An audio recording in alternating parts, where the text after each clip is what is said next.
This is the Cover 3 Tailgate.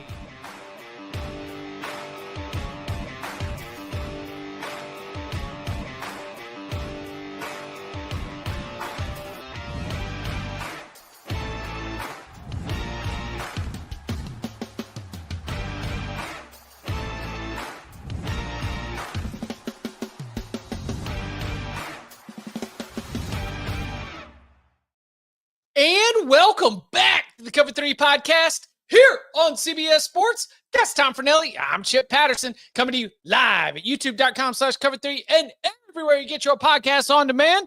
Thanks for hanging out. Smash that subscribe, smash that like, and you see those sirens in your feed. You know exactly what that means as we are coming to you live on YouTube. 6:21 p.m. on the East Coast. Current story moving quickly to get to just timestamp this as is. Bruce Feldman at The Athletic. Nico Iamaleava expected to transfer to UCLA after departure from Tennessee. That is according to a source briefed on the process. We are still working to confirm this and to see when the dominoes will fall. A lot of if this deal gets worked out, if this happens, expect this to happen. So we are talking about a story that is very much fluid in nature, but it allows us, Tom, to have a more nuanced conversation in terms of what Nico's future might look like now that we've got an actual potential landing spot in place instead of just throwing darts at the board, mentioning G5 programs, and I don't know, any of the things that we were doing just a couple hours ago when we were on our live show. So, Tom, as you mentioned before we got started, if for some reason this breaks down, we got a great topic for Thursday morning. You want a nuanced conversation? I was kind of just hoping to come on here screaming about how UCLA is back and they're a Big Ten title contender. Yeah. They're going to get to the college football playoff, but I guess we'll go nuanced. I don't know. Look, so we'll do the UCLA win total later, but it sounds like Tom's already got them dialed in at 11-1 year one. Oh yeah, for sure. You know, I got my UCLA colored sissy blue shirt on just for a special occasion of Nico ending up with the Bruins. This is interesting. I mean, this was kind of like there were rumors and smoke about this a couple of weeks ago, like before he officially entered the portal, before all this stuff broke and we heard about the renegotiations in Tennessee let him go. So it is kind of an Occam's razor situation where he does end up at UCLA. The question we had in the last few days since all this stuff broke on Saturday was, does UCLA have the money to get this done? While it's not officially done, it seems like UCLA probably doesn't have the $4 million that Nico and his camp are looking for from Tennessee, but they've got enough to get it done to get him to come to UCLA. And maybe more importantly, they've got the job open and they're willing to give it to him, which, you know, based on other reporting that we've heard, not a ton of schools seem to be kind of clearing the decks and cap space for Nico to come in. But UCLA has been one of those mentioned from the very start. Maybe this has been in the works from the very start. Maybe Nico just wants to go closer to home. I doubt it. I don't think you're negotiating for all that money if you just wanted to go close to home or get into a new offense. But I do think that this is a very interesting move for UCLA because if we go back to Deshaun Foster's first season in charge last year, they finished 5-7, which exceeded just about everybody's expectations. They had a very rough start, but as the year went along, that team got better. They were a more competent football team. But when you look at how they performed last season on offense, like the passing game wasn't the problem. Like Ethan Garbers, I wouldn't sit here and say that he was, you know, a great quarterback, but he was a Jag plus. Like statistically, UCLA was an elite, but they were above average in a lot of key categories as far as passing goes. They go and get Joey Aguilar to replace Garbers in the portal earlier this offseason. And now Nico's coming in, and you have to think Nico is going to be the starter, which we'll see what that means for Aguilar and how he responds to it. But I do think, in a sense, like, did Nico live up to his hype as a, you know, first-year starter last year in Tennessee? No. Am I partially to blame for that? Probably. But the talent that made this kid a 5-star is still very much there. And he's going to UCLA, and no disrespect to Aguilar, but I feel like this is an upgrade on Joey Aguilar, who was a good player at App State. I feel like this could easily be an upgrade on Ethan Garbers, who is a solid player for the Bruins. And I think if you look at the offense, Tino Sinceri is the new offensive coordinator with the Bruins. He was the quarterback's coach at James Madison for years. He was the co-OC at Indiana last year. And we all remember how Indiana did with Curtis Rourke and that offense. It's not the same as the Tennessee offense. It's not exactly pro style, but there are far more pro elements to it. And it was a very prolific offense for the Hoosiers. And UCLA should know because Indiana went right into Brentwood and roasted them alive early in the season. So Sinceri is very highly regarded in coaching circles right now as kind of a young up-and-coming coach. Now he's got a more talented quarterback than he probably thought he would have in his first season as offensive coordinator for the Bruins. I don't think that I was kidding when I said that UCLA's back and they're going to win the Big Ten. But I do think this raises the floor for the Bruins quite considerably, whereas this is a team that if I'm a UCLA fan, I'm thinking we're getting to a bowl game this year. Ooh, all right. So we see Cloud Tripe from the tailgate. Tino Sinceri and Nico is super intriguing. Lots of other comments on that as well, to your point. Real ones, of course. I mean, Tino had the blue and gold on, just a different blue and gold on a different coast, right? Mm-hmm. Any former Pitt quarterback? Yeah. Darker blue and a darker gold. Darker blue and a darker gold, but we're getting older in our days. We're now those our first quarterbacks that we covered are now starting to cycle back in and now become the hot coordinators on the rise. So let's then take that. This is UCLA. The way that I saw them prior to this news was that I was not ready to firmly put them in the bottom tier, like the bottom quartile of the Big Ten. But I was not ready to give UCLA the tie breaks over a lot of other teams in that position of what we expect to be the lower end of the middle tier. This gives them a better chance to be able to make a bowl game because you are just upgrading the quarterback talent. Mm-hmm. You have a schedule. It's on the screen right now, youtube.com/cover3. You are going to be seeing a couple of difficult opponents in the non-con with Utah, UNLV on the road, and New Mexico. But then you get into conference play, and while you do have to play Ohio State in Columbus and Penn State at home, there is no Oregon on that schedule. There is no Michigan on that schedule. There is no Illinois on that schedule. So you've got enough opportunities right there to be able to maybe now have a better chance in the coin flip games that we're going to be coming in some difficult spots, like having to beat Nebraska, right? Mm-hmm. Like having to, at Indiana, Maryland, like Michigan State, that run right there from about October 11th after the Penn State game until you get to the Ohio State game. To me, those 4 games probably decide UCLA's season. Having a difference maker at the quarterback position like Nico gives you a better chance to be able to win those coin flip games.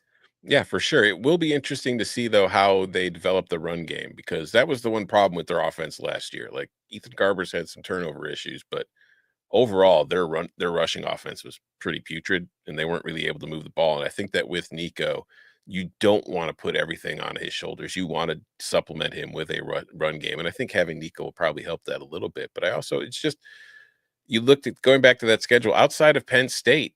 I mean, I know they open with Utah and that won't be easy, but there's really not a home game on that schedule where you think they can't win. And there are a couple of road games where you think that they could maybe steal one. They could probably beat UNLV on the road, I would assume. Who knows? Maybe Dan Mullen's team comes out looking like superstars early in the year. They could probably beat Northwestern on the road. They could probably beat Michigan State on the road. Indiana, we'll see. So, this is a team that I look at this schedule and I look at the talent that they kind of have on the roster now, and I don't think the bowl game is out of the question. I think that this is going to be a very good spot for Nico. And I also think, honestly, we're going to hear things about Tennessee's offense and money and all that kind of stuff. And, there will probably be some truth to it. But the fact of the matter is Nico left Tennessee because he wanted more money and they didn't want to give it to him. But just because that's what realistically happened, that doesn't mean that this might not be better for Nico in the long run, because he's a California kid going to Tennessee, playing in Knoxville, very different environment than the one he grew up in, probably very different culturally, sitting in the stadium with 100,000 people. It probably, that pressure might have gotten to him. I wonder if going to UCLA, where vibes will be a little more relaxed, a little more what he's used to. The Rose Bowl will be mostly empty because that's how it works during the regular season. I wonder if we're going to see a better quarterback, or at least a better performance from him without like the weight. But then again, there will also be the weight of all this crap that's happened in the offseason, and he will get a lot of questions. And I do wonder, I was thinking about it earlier because I mean, we are wish casting that we will be going to Las Vegas for the Big Ten media days later this summer. Do you bring Nico with you if you're Deshaun Foster as one of your player reps? Because he is going to be your starting quarterback. So do you want him in that kind of environment dealing with interviews for a day, answering the same questions about what happened, or do you just leave him home? Because I would like a chance to talk to him. Right. Yeah, 100%. The move is we're going to go with our leadership team. We're going to go with our, like our senior team captains are going to be able to be there, but that's not going to change UCLA from having the same opportunities to be able to bring him out to speak before fall camp practices. There's going to be a lot of opportunities there. They have upgraded their offensive coordinator undoubtedly. Mm-hmm. They've now upgraded their quarterback reportedly. Mm-hmm. This is a time where for Deshaun Foster, you have a chance to build. It also meant that Deshaun Foster, who was a part of the previous regime, probably had to get over something because we did not detail a lot about how Madden Iamaleava was committed to UCLA before flipping to Arkansas with his commitment. So whatever scars or bridge damage, I guess we would say, was done with that first commitment and that first recruitment, that was part of the effort of being able to secure this commitment. Do you think there was a humbling when it came to that final price tag? I would almost assuredly believe there's got to be somewhat of a humbling. I don't think that's realistic that he's going to get $4 million from UCLA. I just don't think UCLA has that money to throw at the quarterback, particularly at this time of year. Like, they've already gone in the portal. They've gotten some guys. I think that is a pill he was going to have to swallow once Tennessee kind of showed him the door. And I think that maybe he gets 2 to 2.5, maybe 3. I don't know. Like, it'll be interesting to see what kind of numbers float out there. But I will say, when they do float out, and maybe they already have started, pay attention to who's floating them. Because, like, let's think back to when Nico committed to Tennessee. We all knew the dollar amount as soon as it happened. It was Nico signs with Tennessee for $8 million. If it's a UCLA beat reporter tweeting out the money, it's probably overinflated. If it's a Tennessee beat reporter putting out the money, it's probably underestimated. So just keep in mind, try to see where it's coming from, and it'll probably be somewhere in between. But you also probably won't hear them crowing about it the same way they did when he signed out of high school, because it's just not going to be the same amount of money. Yeah, this is interesting. How about this? One last thing on the UCLA side, then we'll hit a break and spin this one forward in terms of the fallout. If you're Deshaun Foster and other coaches are maybe even texting you and saying, "Man, you don't want to deal with this circus. You don't want to deal with this." I mean, there has been a lot of commentary about the Nico camp, and we've even offered some of our own responses here on the Cover 3 podcast. But if you're Deshaun Foster and you get a chance to get a player of this talent, and you're looking at your quarterback room as it is, are you signing up for it? Yeah. Yeah, that's what I was thinking, is that the pressure of the moment for Deshaun Foster right now to make sure that you can show that this is not in a sink or swim type. Maybe it's not this year and maybe it's next year, but in this moment for Deshaun Foster, if you think that this player is going to be able to level up and be worth, an extra win, or be worth that extra little bit that you need to get this team to the postseason, then yeah, you trust that you trust what you've built so far. You trust your own standing as a head coach, that you're going to be able to withstand this. Every single year at teams across the country, preferential treatment and different treatment is handed out, right? Mm-hmm. So if the greatest coach in the sports history can make preferential treatment for quarterbacks, then I think that anybody could. Also, like, the circus in Tennessee, not the same circus he's going to deal with in LA. Sure.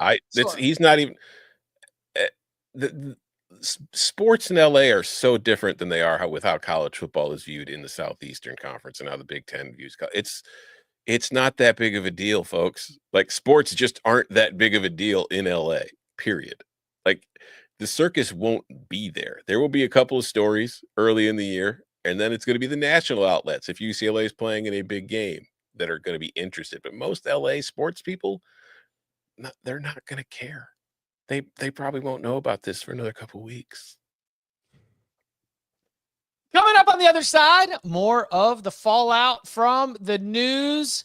Nico Iamaleava reportedly expected to transfer to UCLA. What's next for the Vols and the dominoes that could follow? Next. The clock never stops. Relive the greatest moments with uninterrupted highlights and more. It's Gareth Bale! Ronaldo! Wonderful goal! On the UEFA Champions League channel. Streaming free. Back here on the Cover 3 podcast, again, continuing the conversation. Bruce Feldman of The Athletic, among those reporting that Nico Iamaleava expected to transfer to UCLA, still awaiting final word, continuing the conversation around this. Joey Aguilar, as you mentioned, the transfer from App State, very good player for the Mountaineers last year, that he took kind of a good deal. Had a good opportunity to be able to get there to UCLA. You got to imagine he would be looking to go elsewhere if it opens up, right? I would certainly imagine so. It's just like he kind of catches a stray in all of this because he leaves App State, he moves up to a Big Ten school. He thinks he's going to have a starting job, and then after spring practice, in comes Nico, and now you're just sitting there like, well, crap. Now I've got to enter the portal again and looking for a starting gig somewhere. And I mean, there will probably be one available, but will it be as attractive as like a Big Ten school? I don't know. Yeah. What about for Tennessee? Any thoughts since we just talked earlier today on what's next for the Vols? This clearly seems to eliminate the conversation point we had with Danny Kanell about, is there any chance at all that he ends up going back to Tennessee? That's very much out the window. Yeah, I think long term, I mean, the only question for me with Tennessee is, did they fire the money cannon at a quarterback?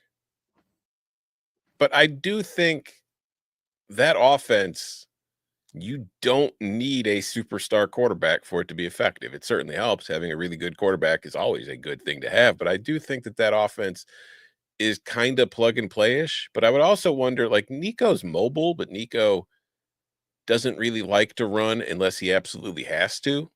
And I think maybe his frame probably plays a role in that. He doesn't want to take all those hits. I do wonder with some of the question marks I have about what that offensive line can look like going into 2025, if maybe they want to get a guy who's more of a dual threat. Maybe that'll be a better fit for them this year. But I think overall, that offense, we've seen it at Tennessee, at Baylor, at schools all across the country. It's going to score points. They're going to be fine. It's just going to come down to the defense and just how many points they're scoring in that conference, because like you're playing in the SEC, it's really difficult. But I still think this is a Tennessee team that I mentioned it.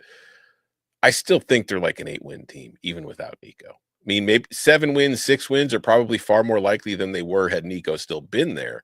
But I don't think the wheels fall off by any stretch. We've got Bruin Report online, the part of the 24/7 Sports Network, adding to the reporting. According to sources, UCLA has landed the big fish. #1 overall transfer quarterback Nico Iamaleava out of the transfer portal. Read here. So go check that out. Bruin Report online, of course, the UCLA 24/7 Sports site. I'm glad we're starting to get more reports on this in a pull back the curtain moment. Do you want me to just confirm it? I don't have a single source, but I've confirmed it. I've worked vigorously to make sure we are not considered an actual news reporting outlet. My entire career has been built around making sure people understand I don't know anything. It is very much the idea that the Cover 3 podcast is here to give you insight and potentially winning picks. insight, conversation, laughs, and potentially winning picks. Yeah, but this is this because we were dealing with Nico Iamaleava, because we were dealing with such a and when I was talking about circus earlier, I was kind of just thinking about the everything that seems to be coming with this, right? Just sort of what you would sign up for. Like, yeah, you were getting Nico, but you were getting expectations, you were getting demands. I mean, there's reporting that part of the conversations with Tennessee was his camp coming forward and being like, make your offensive line better. And do you know what I would do if I was Josh Heupel?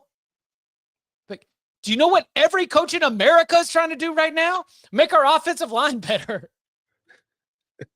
How are you going to hold me to the terms of a new deal that have to do with something like make the offensive line better?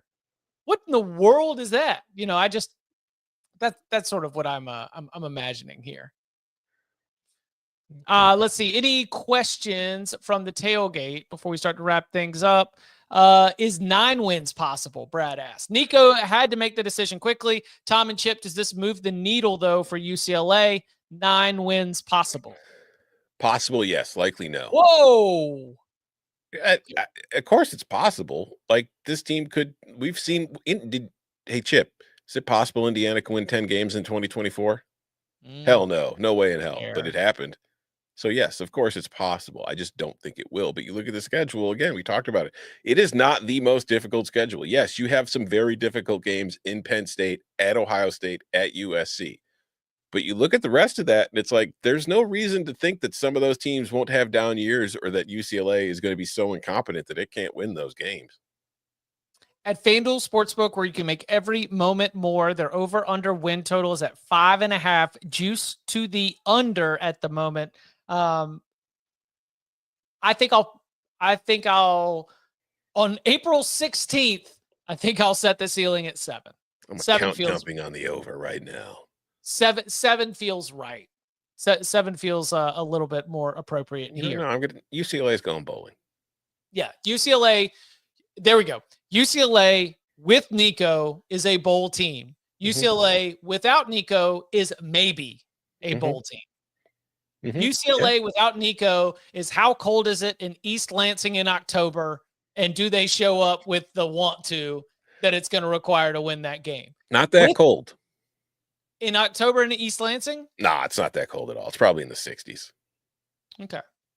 What was I? First weekend in November in Ann Arbor. Beautiful. That could be kind of cold. Beautiful midday. Mornings and once the sun sets, cold. Yeah. Yeah. Cold feel more than cold temperature. Maybe for a soft Southern dandy. Oh, please. Oh, please. Oh, please. Are you excited? Where are you with your relationship with Nico? Listen, the talent is still there. I will not be screaming it from the rooftops like I was last offseason. I will take a back seat. I will be a bit more calm and muted, but I still believe. I mean, I still see what he's able to do when things are going well, and he's able to do things most quarterbacks at this level aren't. He's got to develop. He's got to figure some things out. He's got to find some consistency, but he has an arm that you can't teach. And once you unlock it, if it gets unlocked, that's something special. So I am still fully on board the Nico train. I just will not be pulling the choo-choo as often. One last pull back the curtain moment here in this Instant Reaction podcast. I was given the opportunity to remove Nico from my quarterbacks list when we did our starting returning quarterbacks. You know, I appreciated that. Do you know what I said? No. Leave him. Yeah. I said I stand by team ceiling. You know, if it clicks, he still has the same ceiling that he had when he was a 5-star prospect coming out of high school. So it is going to be a lot of conversation, a lot of attention, very interesting, and a lot of fun to see what the next step is for UCLA football. Obviously, there's another angle of this that will be the future of Tennessee and any further fallout at least in terms of what the Nico story does to the way that we look at this, how NIL deals are structured, contracts with schools, with collectives. Those conversations are going to continue. This will be an example. But what we have here today is at least reportedly some finality to be able to give us an idea of the thing that the Cover 3 podcast does best, which is talking about the players on the field and the games that are going to happen. Nico Iamaleava expected to be in that UCLA quarterback room for the 2025 season. We will continue to keep this updated. Again, if it falls apart, amazing content for Thursday's 11 a.m. show. We'll have to push the mailbag back about 8 to 10 minutes to be able to address it. If not, we'll have Danny Kanell, maybe? Danny or Bud. Danny's off tomorrow. Yeah, whoever's available is going to. Danny's playing in like $1 million golf tournament. It's $1 million entry per player. Danny's big a high purse. roller. Mm-hmm. Big purse. All right. Anything else, Tom?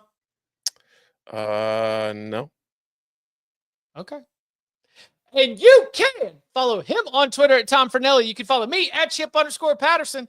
Tom, thank you very much. You know, I saw a lot of comments during the show about the income tax in California, and they must be coming from people who don't live in California or have never been to California, because considering it only makes 2% of the states, to 13% of the country lives there for some reason. I can't figure it out. There must be more to it than income tax.